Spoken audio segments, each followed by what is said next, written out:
Y si algo hay que cambiar en la Constitución, es ese bendito artículo 117, que dice que al presidente solo se le puede acusar por traición a la patria. Y si nos roba, ¿no podemos acusarlo? Hay una gran controversia en este momento con respecto al comportamiento de la fiscal de la Nación, con respecto a la investigación abierta contra el presidente Pedro Castillo. Y esto tiene una explicación, es decir, estamos en medio de una tremenda polarización política y hay quienes desde que se instaló Pedro Castillo en el gobierno e incluso desde antes, lo único que han hecho es una campaña desesperada y basada además en el desconocimiento de la legitimidad de su elección y del resultado electoral, una campaña, decía, destinada a vacarlo a cualquier precio y a cualquier costo y por cualquier razón. De lo que se trataba para este sector de la política nacional era de sacar a Pedro Castillo e instalar en el gobierno ilusamente, porque constitucionalmente eso no es posible, un gobierno del Congreso de la República. Es decir, poner en el gobierno a quienes no habían ganado las elecciones. Y esto lamentablemente ha marcado la conducta del Congreso a lo largo de los últimos meses y a lo largo de todo el año que hemos vivido. Y esto ha llevado a que lo que vivamos sea un espectáculo permanente de asedio y de acoso contra el gobierno.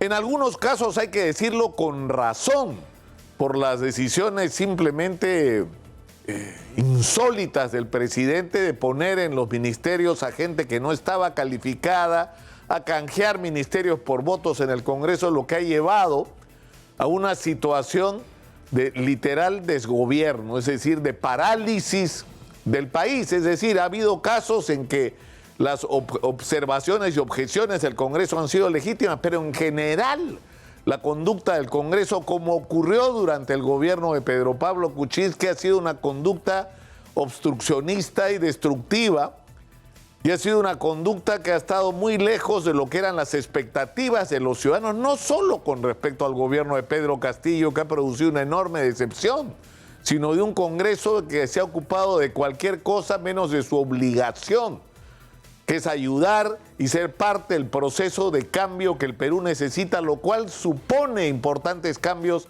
incluso en la legislación, para cambiar, por ejemplo, los esquemas de corrupción que tanto daño le han hecho al Perú en las últimas décadas. Y el temor que hay es que este espíritu que ha, digamos, primado en el Congreso de la República termine atrapando a la fiscal de la Nación y tratando de someter o encasillar a la fiscal de la Nación en función no de una investigación independiente, sino de sus objetivos políticos. No importa si es verdad o es mentira, lo que importa es que acuse a Castillo. No es así, no es así. Lo que el país necesita en este momento, y más que en ningún otro, es que la justicia merezca el nombre, que la investigación fiscal se construya y emita sus conclusiones en función de la evaluación objetiva de los hechos, de la actuación de las pruebas, de escuchar a los testigos y a los colaboradores con la justicia, de contrastar las versiones de aquellos que se declaran a sí mismos delincuentes y que a cambio de beneficios ofrecen información que por supuesto tiene que ser verificada. Y el final de esta investigación es la que tiene que entregar las conclusiones que serán las que tengan que ser producto precisamente de esa evaluación objetiva de los hechos y de las pruebas. Y no debe tener ningún rasgo de carácter político.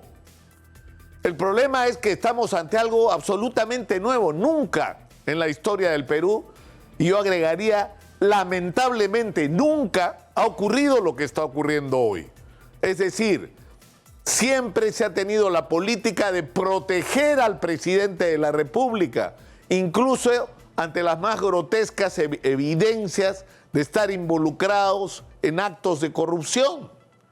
Y eso lo hemos pagado, porque cuando nuestros expresidentes han terminado sus mandatos Ya todos sabemos lo que ha pasado. Prácticamente no hay ningún presidente, no prácticamente, no hay ningún presidente, ningún expresidente de la República que no esté sometido hoy a procesos de investigación, incluso ante eventuales acusaciones por la comisión del delito de corrupción, es decir, por haberle robado a los peruanos.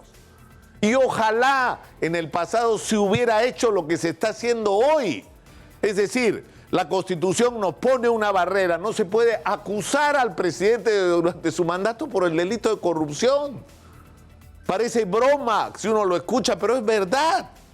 La Constitución lo que nos está diciendo sin decirlo es que usted puede descubrir que el presidente está robando y no lo puede echar. Porque la Constitución lo protege, pero la Constitución no impide que el presidente sea investigado y por eso la fiscal está haciendo las cosas bien como debieron hacerse antes y no se hicieron. Porque los ciudadanos tenemos derecho a saber la verdad y si algo hay que cambiar en la Constitución es ese bendito artículo 117 que dice que al presidente solo se le puede acusar por traición a la patria y si nos roba no podemos acusarlo.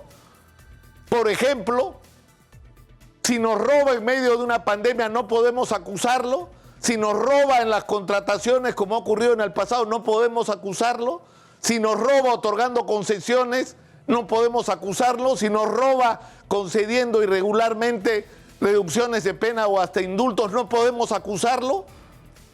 Es decir, no puede ser que aceptemos eso como legítimo, pero así está escrito en la Constitución. Así está escrito en la Constitución. Pero lo que nadie puede impedir, ni la Constitución del 93, es que el presidente sí sea investigado y que la fiscal de la Nación le entregue, si ya no puede hacerlo al sistema de justicia, quien le tendrá que decir, estas son mis conclusiones y si mi conclusión es que está involucrado el presidente en actos de corrupción, tendremos que esperar hasta que acabe su mandato para acusarlo. Pero eso será lo que se activa a nivel del sistema de justicia, pero ¿qué impacto va a tener eso sobre los ciudadanos? Sobre todo si se dan las garantías de que esta investigación va a ser objetiva, como hay señales de que lo está haciendo en este momento, de no pervertirse políticamente, de no buscar simplemente someterse a las presiones de quienes tienen otros intereses distintos a los de los ciudadanos. Pero hay un asunto más que es determinante con respecto a la independencia o no, es decir, ¿qué es lo que nos va a garantizar si la actuación del actual fiscal de la Nación es realmente independiente y libre de toda sombra de duda política o de perturbación política? El comportamiento con respecto a los otros casos. El caso Keiko Fujimori, con el que finalmente se ha logrado que sea incorporado ya al proceso judicial, luego de innumerables observaciones y de años de espera. Los casos de todos los expresidentes que están pendientes y a quienes se pueden juzgar, porque como todos sabemos, Alan García se suicidó para no ir preso, cuando además las evidencias en contra suya empezaban a abrumarlo y cuando su propio secretario general estaba dispuesto y había anunciado a colaborar con la justicia y a dar información que hubiera sido demoledora para o contra el expresidente. Pero lo que queremos es sobre todo aquellos que sea posible, porque están acá, es decir, porque están en este mundo, la justicia demuestre también la misma severidad y la misma celeridad. Necesitamos que haya respuestas y rápidas y acusaciones de una vez contra todos los involucrados en actos de corrupción, porque en este momento no hay ningún preso importante con respecto a estos casos. Ninguno. Todos han llorado por la prisión preventiva y en libertad buena parte de ellos se han dedicado a obstaculizar los procesos en su contra y han hecho que se estiren de manera infinita. Pero ha llegado la hora en que la fiscal de la Nación nos demuestre con hechos que su promesa el día que juramentó como fiscal de la Nación de que acá se va a luchar contra la corrupción, caiga quien caiga y sea quien sea, se haga realidad. Y que no solamente se trate con la severidad que merece un presidente que traiciona la confianza de los ciudadanos, cayendo en corrupción, como es lo que se presume ha ocurrido con Pedro Castillo, sino que exactamente la misma conducta se tenga con todos aquellos procesos que están pendientes contra expresidentes y contra quienes como Keiko Fujimori, sin haber sido presidenta, solamente con la campaña electoral, el manejo de recursos, la manera como se ha informado sobre el uso de los dineros, sobre la manera como se ha pretendido pervertir el sistema de justicia interviniendo en el Consejo Nacional de la Magistratura, merecen ser juzgados y merecerían el castigo más allá de cualquier consideración de índole política. Hay que entender eso, porque lo que este país necesita en primer lugar es reconstruirse moralmente, recuperar la confianza en sus instituciones, porque la intolerancia contra la corrupción comienza con la fiscal de la Nación y la presidenta de la Corte Suprema del Perú. Eso es lo que los ciudadanos necesitamos y eso es lo que los ciudadanos, estamos esperando.